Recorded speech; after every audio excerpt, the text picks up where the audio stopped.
Bienvenue à vous pour ces débats législatifs sur notre site internet. Aujourd'hui, cap sur la 6e circonscription de Haute-Garonne. On regarde les contours de ce territoire. C'est la circonscription la plus peuplée de Haute-Garonne, un territoire de plus de 150 000 habitants qui englobe les communes très urbanisées de Colomiers ou encore Tournefeuille, mais également Plaisance-du-Touche. On trouve également sur ce territoire Cadour, Léguevin ou encore Saint-Lys. Alors, 5 candidats pour ces élections législatives sur cette circonscription sont avec nous.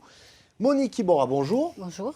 Vous êtes la députée sortante d'Hiver Gauche. Vous vous présentez sous la bannière de la République en marche d'Emmanuel Macron.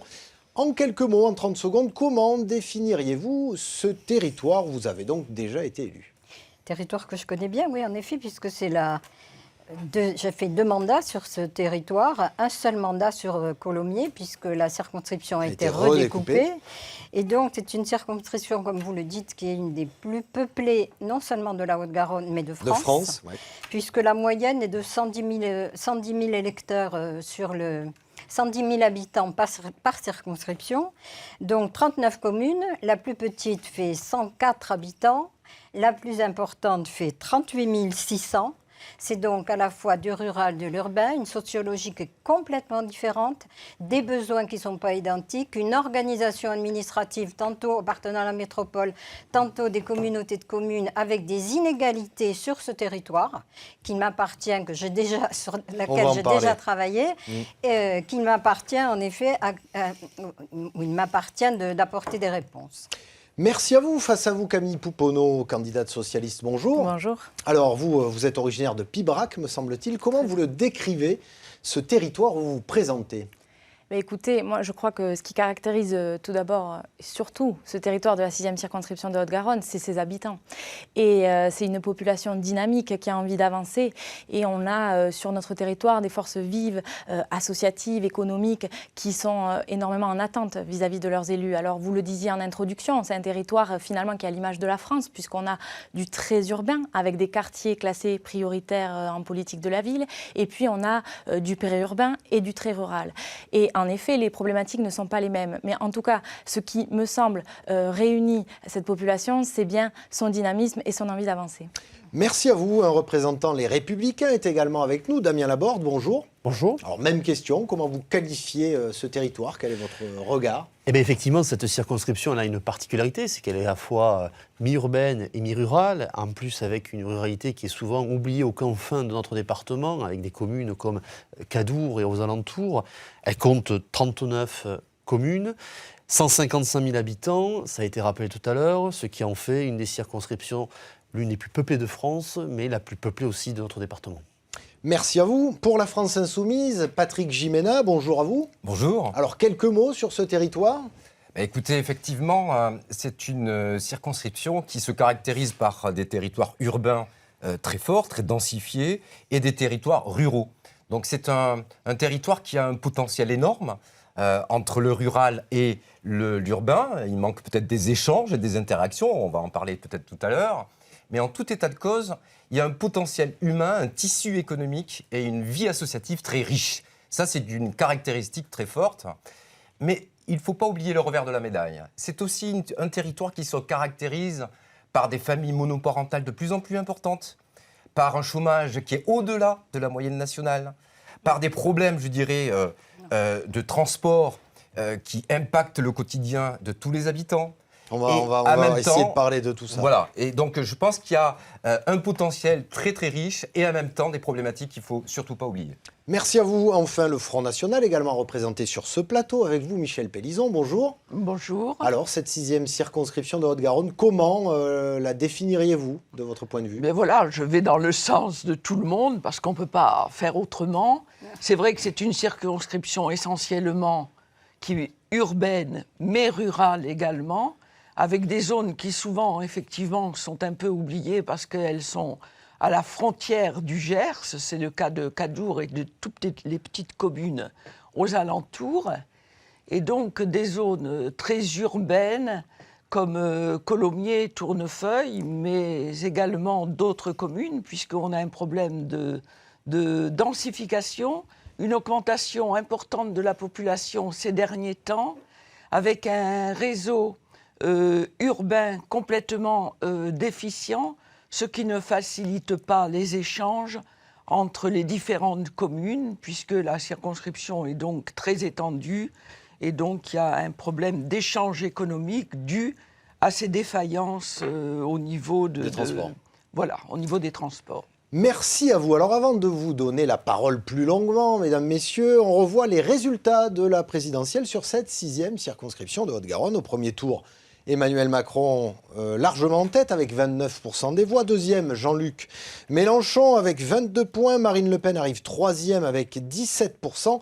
Suivi de François Fillon quasiment à 15 points. Benoît Hamon juste sous la barre des 8% pour le PS. Au second tour de cette présidentielle, toujours sur cette 6e circonscription, Emmanuel Macron l'emporte largement sur Marine Le Pen avec 72% des voix. Allez, on ouvre le premier chapitre de ce débat. Député, pourquoi faire? Alors, campagne nationale ou locale, action politique dans l'hémicycle ou sur le terrain. Alors, député, pourquoi faire? Je vous pose la question, Damien Laborde, pour ouvrir ce débat, parce que vous pourrez opposer vos arguments.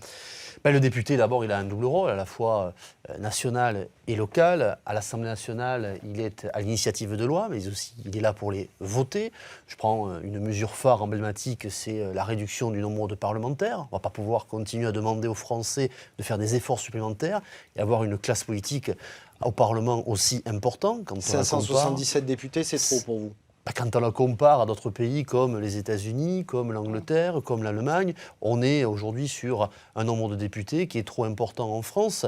Ce n'est pas avec ça qu'on va réduire le déficit de notre pays, mais au moins envoyer un symbole fort. Également dans l'économie, puisque aujourd'hui il y a une problématique, c'est l'emploi.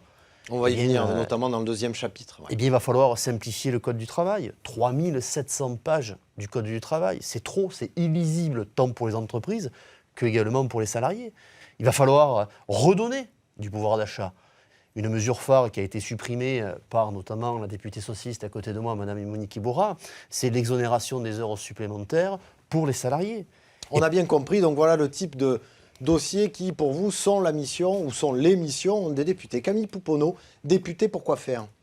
Je crois que le rôle premier d'une députée, c'est quand même de porter la voix de son territoire à l'Assemblée nationale. Alors je vous dis ça parce que vous savez, on fait campagne, on est au contact de la population jour et nuit, j'ai presque envie de vous dire. Et qu'est-ce qu'on nous dit? Là-haut, ils pensent que là-haut, ils décident que là-haut, là-haut, là-haut. Mais là-haut, c'est qui? C'est les députés. Et donc, je crois qu'il faut revenir au rôle premier du député, qui est de faire entendre la voix de son territoire à l'Assemblée nationale. Et pour ça, je pense qu'il faut faire appel à ce que j'appelle l'expertise d'usage. C'est-à-dire que sur nos territoires, on a des acteurs qui ont des choses à dire sur l'élaboration de la loi parce qu'ils savent au quotidien comment s'applique cette loi, où on a des difficultés, où est-ce qu'on pourrait l'améliorer. Et donc, le rôle d'un député, c'est bien d'associer les acteurs du territoire à la construction de la loi. Monique Iborra, simplement donner une majorité au président de la République et faire voter ces lois, ou aussi faire remonter les initiatives ou les dossiers locaux si vous étiez député? Heureusement, je ne suis pas mon premier mandat, et donc ce que vous décrivez, ce qui est décrit là, c'est déjà ce que j'ai fait. Mais je crois qu'on est dans un contexte tout à fait particulier. Ça ne vous a pas échappé qu'on est sur une nouvelle offre politique, qu'on a un président de la République, que rien ne se passe comme d'habitude, que les partis de gouvernement ont été rejetés, il faut bien le dire, au moment de la présidentielle, que finalement le rôle du député, ce n'est plus être un agent de propagande des institutions locales, c'est pas ça. Il faut un mandat unique, ça j'en suis persuadée. D'ailleurs, je ferai une proposition de loi qui ira dans ce sens. Pourquoi? Parce qu'il est évident qu'on a trop connu dans les années qui viennent de passer des élus qui avaient... Un mandat unique, vous en avez fait 2 pourtant déjà. Oui, mais avec un mandat unique. Et donc, ce que je veux dire, puisque j'ai démissionné vous voulez dire un mandat unique, pardon, vous voulez dire on est député, rien d'autre. Absolument. D'accord, très bien, excusez-moi, autant pour moi. J'explique pourquoi. Parce que j'ai trop vu des élus locaux qui avaient un mandat de député, qui votaient des lois, et puis quand ils étaient chez eux, eh bien, finalement, remettaient en cause ce qu'ils avaient voté. Donc, une autonomie complète par rapport au territoire, travailler en étroite collaboration avec les maires, mais en même temps savoir dépasser les intérêts locaux pour l'intérêt général. C'est ça un député, c'est d'abord ça. Patrick Gimena. Écoutez, un député, la définition, elle a été dite, hein, ça vote des lois. ça propose des amendements, ça fait même des propositions de loi, mais ça appartient à un groupe politique. Et je crois qu'il ne faut surtout pas oublier que nous portons la voix du parti, du mouvement politique sur lequel nous avons été élus. Donc, pour moi, ce qui est important, c'est de faire le lien entre les valeurs que nous avons chevillées au corps, les défendre, et toutes les propositions du projet, en ce qui me concerne, de l'avenir en commun de la France insoumise. Donc pour vous, ce sera une opposition ou une nuance face au président actuel et à ces mesures qu'il pourrait vouloir faire passer? Moi, je ne suis pas dans le dogme. Mais on sait tous... Eh ben, On il fallait sait pas tous, choisir la on France sait insoumise, tous. Ça, c'est alors. sûr. Attendez, Alors, franchement, je ne vous ai pas coupé. Ah oui, On mais va, on a va le vous droit laisser de se répondre. couper. Laissez terminer Perdez pas Patrick votre Géménat. sang-froid. on a le Perdez droit pas de se votre couper. sang-froid, Non, mais Madame devant les Iborra. mensonges, c'est pas possible. Pour moi, ce qui est important, c'est effectivement qu'à l'Assemblée nationale, on puisse organiser un rapport de force. Et puis, je crois que les élections législatives ne sont pas encore faites. Ah ben non, Donc, sinon on ne tout serait pas là. Bah oui. Tout est encore possible, y compris une majorité de députés de la France insoumise, Voilà. y compris des députés qui pourront vraiment travailler à ce que le gouvernement de M. Macron ne soit pas dans la lignée de ce que Mme Iborra a toujours connu, finalement. Mme Iborra a voté, elle a été avec le petit doigt sur la couture du pantalon avec le gouvernement Valls, puisqu'elle a tout voté. Et elle est dans cette continuité, elle revient par la petite fenêtre, et Non, elle par a la maintenant grande l'étiquette porte. Il ne faut pas confondre les portes et d'En les Marche. fenêtres. Hein. Alors, Donc, Michel toujours- Pélizon, qui n'a pas encore eu la parole, là n'importe aussi, quoi. le besoin, notamment pour le Front National, de constituer un groupe parlementaire et d'être aussi une opposition ou une nuance face au président de la République qui a été Voilà, élu et à son équipe. Oui, oui, oui. Donc, je le dis, je le répète, c'est vrai que le rôle du député est un rôle double, local, mais aussi national, puisqu'il participe à l'élaboration des lois qui vont s'appliquer à l'ensemble du territoire. Concernant notre rôle, en tant que représentant d'un mouvement politique, il est certain que l'on va représenter une certaine, comment dirais-je, opposition qui est nécessaire puisque nous ne sommes pas dans...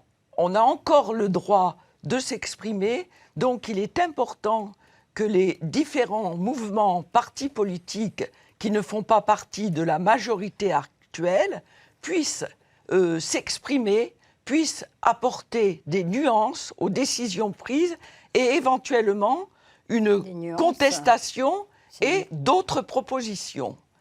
Alors, on dit parfois... Ça s'appelle la démocratie, tout simplement.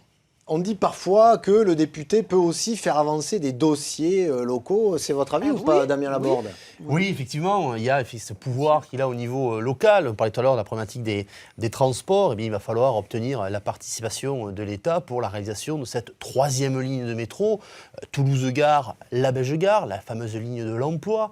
Il va falloir également monter au corps pour obtenir enfin la création du TGV Bordeaux-Paris, qui va permettre de nous relier à 3h10. On ne peut plus aujourd'hui, je le dis, être la seule métropole de France à ne pas avoir le TGV. C'est un sujet qui nous oppose.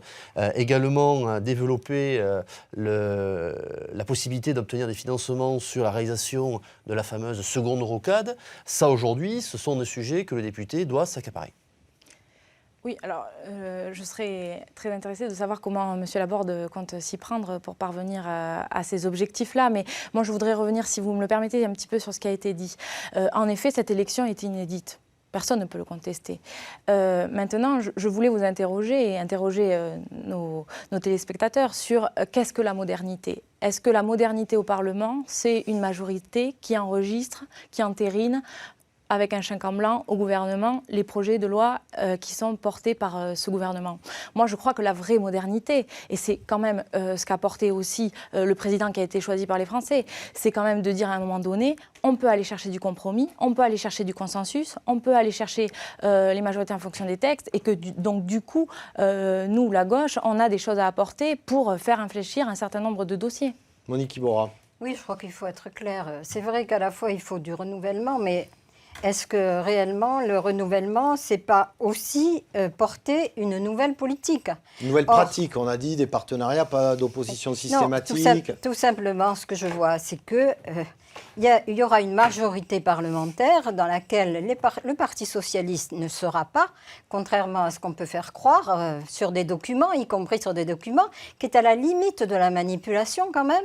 Donc le Parti socialiste ne sera pas dans la majorité, pas plus bien entendu que le Front de gauche, encore moins le Front national. C'est pas le Front de gauche, c'est la France insoumise. Pardon, excuse-moi, en effet, c'est parce que tu as changé plusieurs fois, donc c'est un peu difficile. pas du tout. Vous n'êtes Le pas Front, de vert, le Front, et vous tout peut permettez que arriver je à l'heure finisse, actuelle. Oui, c'est oui, ça, oui. vous Oui, allez tout peut voter arriver, pour le vous allez scrutin voter n'est pas pour- encore joué, Monique. Voilà. Non, Oui, je oui. sais, mais Madame Dick laisse entendre qu'elle pourrait voter nos textes aussi. C'est ce que vous êtes en train de dire. Pardon. Écoutez, franchement, et monsieur les Républicains, de la même façon, ils ne seront Monsieur pas Laborde. dans la majorité. Monsieur Laborde, oui. Monsieur Laborde, que je connais bien, ne seront pas dans la majorité. Donc ça, d'abord, il faut que ce soit très clair. Ensuite... Rapidement, parce qu'après, oui, il faut qu'on bien avance. sûr, il faut que ce soit très clair, c'est ce que je disais, parce que c'est ce qu'on doit, on doit la vérité à nos concitoyens. Après qu'il y ait des majorités de circonstances sur un certain nombre de sujets, pourquoi pas? Mais il faut être clair dès maintenant, le choix qui se présente à nos concitoyens, c'est la gauche qui ne sera pas dans la majorité et les autres partis qui ne le seront pas Non, davantage. c'est pas possible. Monsieur Novillo, est-ce qu'on peut parler de choses concrètes parce que Allez-y, les gens par sur, exemple, vous êtes le- député, Le terrain nous parle de choses bon, alors concrètes. allez-y. Si je prends un élément du programme du président Macron, réduire par 2 le nombre d'élèves par classe en CP et en CE1. Je pense Dans les zones d'éducation défavorisées, prioritaire. exactement. Je ne pense pas trouver autour de ces tables quelqu'un qui soit défavorable à cette mesure. Par contre, financer cette mesure par la hausse de la CSG, alors qu'on a des retraités en permanence qui, quand on est sur les marchés, nous disent ma retraite, elle est trop petite, j'arrive plus à m'en sortir à la fin du mois. Ça, c'est une réalité. Ou alors par la suppression ou la réorientation de l'ISF, puisque j'ai cru comprendre que Oui, donc c'était on a ça bien qui compris, il y a était des- au des- programme, qui coûterait 2 milliards parce qu'on ne taxerait plus que les valeurs immobilières. Voilà, je crois qu'il y a quand même des là, il y a- orientations rapidement, Monique à- Moreau, parce que non, vous avez sur- une avance sur le temps de Non, parole. sur les retraités simplement, ça, ce qui vient d'être dit, c'est une malhonnêteté. On sait très bien que 40% des retraités ne seront pas touchés. Et on le sait, c'est écrit dans le programme. Alors moi, je veux bien qu'on ait des majorités de circonstances, c'est pas clair. Et aujourd'hui, les citoyens ont besoin de positionnements clairs. On a bien compris. Ça me semble très clair. Merci à vous. On ouvre le second thème de débat de cette émission avec une problématique locale, mais aussi nationale, finalement, l'emploi. Hein. On sait qu'Airbus et ses sous-traitants sont très bien implantés sur cette 6e circonscription de Haute-Garonne. Heureusement, pour l'instant, tout va bien.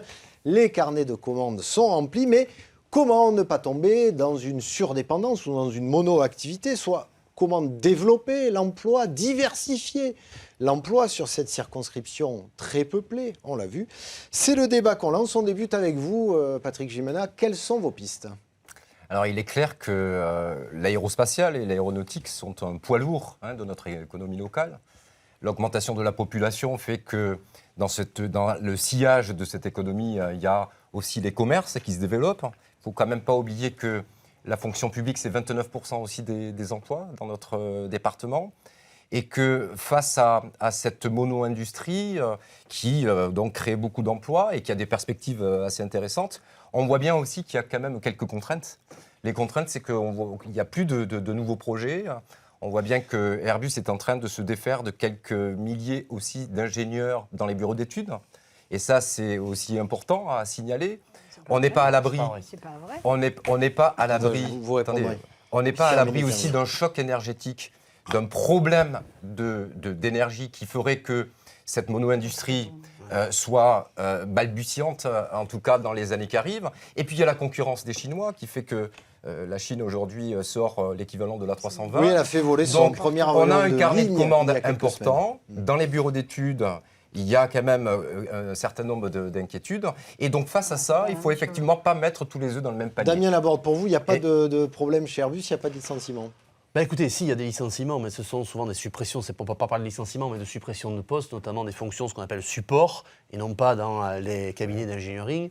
Et puis également, une deuxième chose, moi je voudrais préciser qu'autour de ce plateau, c'est quand même fou, je suis le seul à exercer une activité Vous professionnelle. êtes chef d'entreprise. Je suis chef d'entreprise, donc je suis Non, peut-être non, le non, seul monsieur également. Laborde. Comment ? Non. Vous êtes salarié, vous êtes assistante parlementaire. Et alors, c'est un Et à travail, partir- monsieur Laborde, Oui, vous d'être faites assistant en relation parlementaire. qu'avec de la politique. Dans un Vous- autre C'est un département. travail Dans un autre d'être département. assistant Alors Vous le attendez, vivez. on n'est pas là pour parler de Oui, vos emplois, absolument. on est là pour Je vais parler quand même- des emplois des Je- habitants de la Je circonscription. vais quand même Vas-y. également dire qu'effectivement, je suis peut-être l'un des mieux amènes à parler de l'emploi. Je parlais tout à l'heure de la simplification du Code du travail qui est devenue absolument colossale et qui aujourd'hui pénalise les entreprises à embaucher. Je parlais également de l'exonération, ça c'est important, des heures supplémentaires pour les salariés, mais aussi également dans l'agriculture. C'est un secteur que nous avons dans notre circonscription et notamment sur la suppression des normes que rajoute la France par rapport aux normes européennes.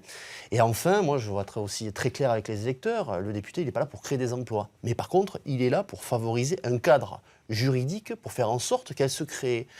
Et notamment, on voit bien qu'il y a une forte instabilité fiscale et il va falloir avoir un quitus sur les 5 prochaines années de ce mandat à ne pas changer les règles fiscales tous les ans. Michel Pélizon, les pistes pour diversifier l'emploi sur cette 6e circonscription, selon vous? Oui, c'est vrai que Airbus est le principal employeur, mais il n'est pas le seul. Nous avons aux portes de la 6e circonscription le CHU de Toulouse, qui recrute énormément d'emplois dans nos communes, qui font partie donc de la 6e circonscription. C'est le cas notamment à Colomiers, à Tournefeuille et dans d'autres endroits. Rien du tout. Donc, les problèmes d'Airbus, c'est vrai qu'au niveau des sous-traitants, il y a eu des emplois qui ont été sacrifiés. Quoi qu'il en soit, les commandes d'Airbus échelonnent. Là, il y a un prévisionnel sur 10 ans. Au moins, Donc, oui. on ne peut pas, voilà. Donc, on ne peut pas dire que l'entreprise soit en danger. Mais, par contre, un certain nombre de sous-traitants, je le répète, ont eu des problèmes de licenciement, ont été lâchés. Mais ça ne se limite pas uniquement à Airbus, l'emploi. C'est pour ça, vrai. quelle autre piste il pourrait y avoir sur Alors, cette circonscription? c'est vrai qu'il faut- Ou quel secteur faudrait-il encourager, selon vous? Alors, Rapidement. il faut favoriser, le Front National a toujours favorisé la ruralité. Il faut protéger nos agriculteurs, leur assurer des revenus corrects. Il faut qu'ils aient des marchés publics avec des tarifs qui soient adaptés à leurs frais de production, de manière à ce qu'ils puissent vivre décemment. Je crois qu'il faut le répéter, tout le monde le sait, mais je crois qu'on ne le dit pas suffisamment, c'est que chaque jour, il y a en France un agriculteur qui se suicide parce qu'il n'arrive pas à subvenir aux besoins de sa famille, il n'arrive pas à Donc un rembourser geste les envers crédits l'agriculture qu'il a. aussi, on l'a bien compris. Merci Michel Pélizon. Camille Pouponneau, vos pistes pour diversifier l'emploi, s'il y a lieu ou pas, selon vous, de diversifier l'emploi? Je crois que l'enjeu, en fait, c'est de faire coordonner l'offre et la demande en termes d'emploi. Bon, je tenais juste à revenir sur le sujet d'Airbus, parce qu'on en parle depuis tout à l'heure comme si c'était finalement Ah non, on a presque dit c'est quelque un chose. atout, Oui, on a dit c'est un atout. On a sur notre mais on doit pas, territoire, effectivement, un des tout fleurons forcément tout miser de là-dessus. l'industrie Oui. nationale, européenne et mondiale. Et je crois que ça, tout le monde en est très fier. Après, le véritable enjeu, c'est à un moment donné, comment on arrive à faire coordonner l'offre et la demande. Parce qu'en fait, vous avez en France 600 000 emplois non pourvus et vous avez moins de 10%, Oui. et je tiens à le saluer, c'est important, 9,3% de la population qui est au chômage. Donc comment à un moment donné, on arrive à faire coordonner l'offre et la demande? Et là, la question, elle est celle de la formation initiale, tout d'abord. Comment on est plus dynamique sur les questions d'orientation, sur les questions aussi de formation dans nos lycées, dans l'enseignement supérieur, parce que l'exemple très connu, mais c'est les chaudronniers, par exemple. Voilà, les chaudronniers, on en recherche et on ne trouve pas de formation initiale pour former nos jeunes. Et après, sur la formation continue, quand on est dans l'emploi, comment on arrive à se former, à changer d'orientation professionnelle pour coordonner avec le marché de l'emploi. Je vais vous donner un exemple. Il y a la question aussi de la mobilité. J'ai rencontré quelqu'un l'autre jour sur le marché qui m'expliquait que son fils avait trouvé un emploi dans son secteur d'activité à Orléans et que donc il était prêt à aller travailler à Orléans. Sauf qu'après, quand il s'est rendu compte que c'était un CDD et que c'était au SMIC, mais comment voulez-vous qu'une personne aille travailler à Orléans quand elle vient de Toulouse et qu'elle est payée au SMIC? Elle ne peut pas louer un appartement. C'est ça concrètement. Donc au-delà de l'emploi, on a la question du logement, on a la question des transports. Monique Iborra. Oui, la compétence de l'emploi, c'est une compétence de l'État. Oui, bien sûr. Et donc, c'est d'abord une compétence de l'État. La formation professionnelle a été décentralisée aux régions. Et donc, on peut regretter que les choses ne soient pas très visibles pour le moment. On vient d'arriver à la région. La présidente de région vient d'être élue et les choses ne sont pas visibles. Quel est le rôle du député sur le territoire et au niveau national? Au niveau national, évidemment, c'est de voter l'ensemble des lois qui tournent autour de l'emploi. Il y en a eu un grand nombre. On est toujours aujourd'hui sur le chômage de masse en France et c'est la raison on n'a pour pas trouvé la laquelle... clé encore. Et c'est la raison pour laquelle on doit amener une nouvelle politique que le président, avec sa majorité, mettra en place sur la circonscription. Vous avez des formes d'emploi qui sont très diverses. Vous avez les petits commerces, vous avez les grands commerces, vous avez l'économie sociale et solidaire. Vous avez, et c'est heureux, un ensemble d'acteurs, qui soient des entreprises ou qui soient des associatifs, qui interviennent là-dessus. Ce qu'il manque sur cette circonscription, et sur d'autres, parce qu'on n'est pas une circonscription isolée, sur d'autres, c'est une coordination de l'ensemble des personnes qui s'occupent d'emploi. Et je vous assure, à mon avis, il y en a beaucoup trop. Et qu'à partir du moment où ces personnes sont là, il faut les coordonner. C'est ce sur quoi je vais m'engager, que j'avais commencé à faire. J'ai visité des entreprises, j'ai vu des associations, j'ai travaillé avec elles sur l'emploi, avec Pôle emploi. Et donc, je vais assurer, si je suis élue, et en capacité de le faire, cette coordination qui est absolument Patrick nécessaire. Gimena, je vois que vous trépignez. Je trépigne un peu parce qu'en fait, on a toujours les mêmes recettes depuis plus de 20 ans. C'est-à-dire une économie de l'offre où cette société avec de l'économie de marché viendrait régler les problèmes d'adéquation entre l'offre et la demande. Bien sûr qu'on peut améliorer l'adéquation entre l'offre et la demande d'emploi. Vous dites relocalisons nos emplois. Aujourd'hui, effectivement, il faut relocaliser. Et on a un champ mais énorme à partir du moment où on a une politique nationale qui permette un plan de relance massif sur les énergies renouvelables. Regardez, on peut avoir des ingénieurs d'Airbus qui travaillent, qui ont amassé des compétences techniques incommensurables et qu'on pourrait transférer sur la question des énergies renouvelables. On pourrait être un pôle d'excellence. Or, aujourd'hui, les contradictions que j'entends, quand M. Laborde ou Mme Iborra disent « mais on doit baisser les dépenses publiques pour M. Laborde de plus de 100 milliards ». C'est le contraire qu'il faut faire, bon sang. Si on a 29 milliards, 100 milliards, vous dites. Et Mme Iborra porte le projet d'une baisse de dotation générale de fonctionnement à hauteur de 10 milliards et la suppression de 125 000 postes de fonctionnaires. Donc ça veut dire dans une circo où on a une augmentation exponentielle de la population, on l'a dit, on a des jeunes de plus en plus, un nombre important, il va falloir des services, l'aide à la personne. Donc il faut vraiment changer. Le CICE, c'est 40 milliards. Mais la lutte, vous avez été élu sur le discours du Bourget où M.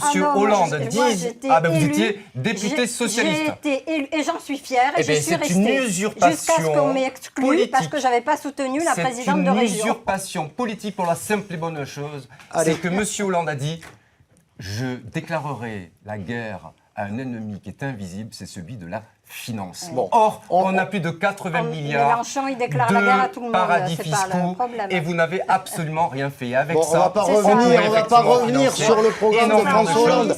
Sur l'agriculture paysanne, pas. sur les énergies renouvelables, sur l'économie de la mer, rapidement pour conclure, pour ceux qui ont encore du retard en termes de temps de parole, Camille Pouponneau, s'il vous plaît. Très rapidement quand même, je souhaitais juste revenir sur un point parce que c'est un point qui n'est pas un point de détail. Quand Mme Iborra dit « je voterai tous les textes qui concernent l'emploi », le problème est-il, encore faut-il les passer sans ordonnance, parce que sinon on va avoir du mal à les discuter et à les débattre.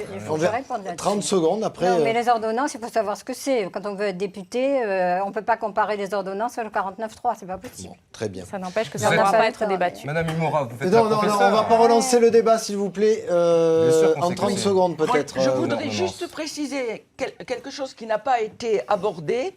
C'est la suppression des directives de détachement des travailleurs qui viennent d'ailleurs. Parce que c'est une source importante qui contribue au chômage local.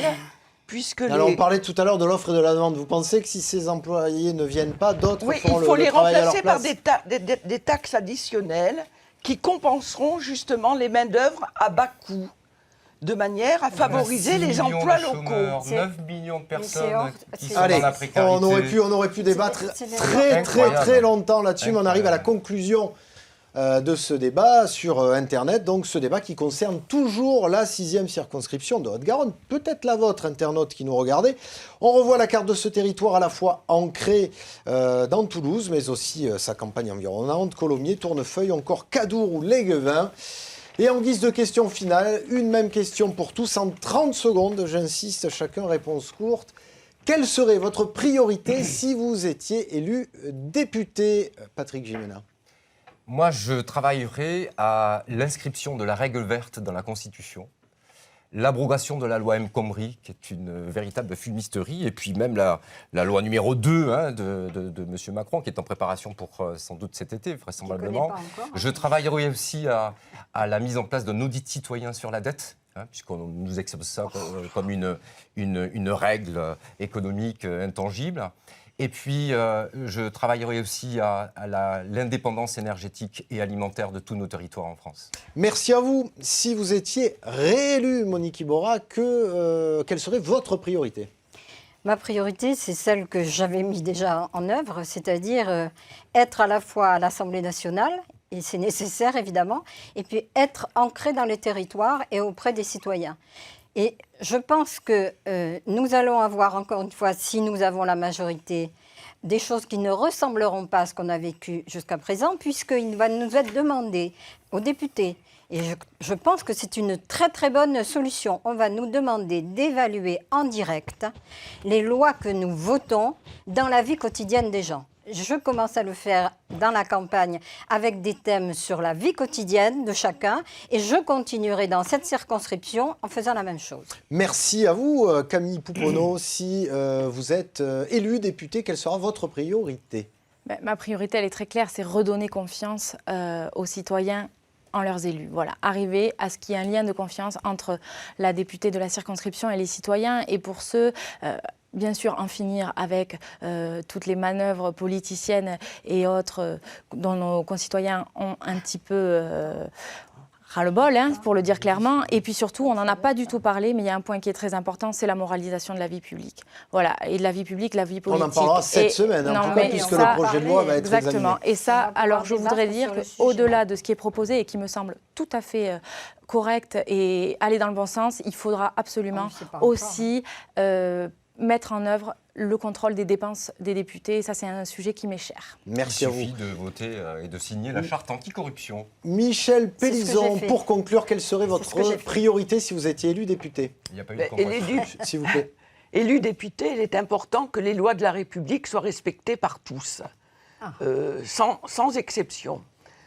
Par ailleurs, je rejoins monsieur dans la suppression de la loi El Khomri, qui est une atteinte au droit du travail, aux droits des travailleurs.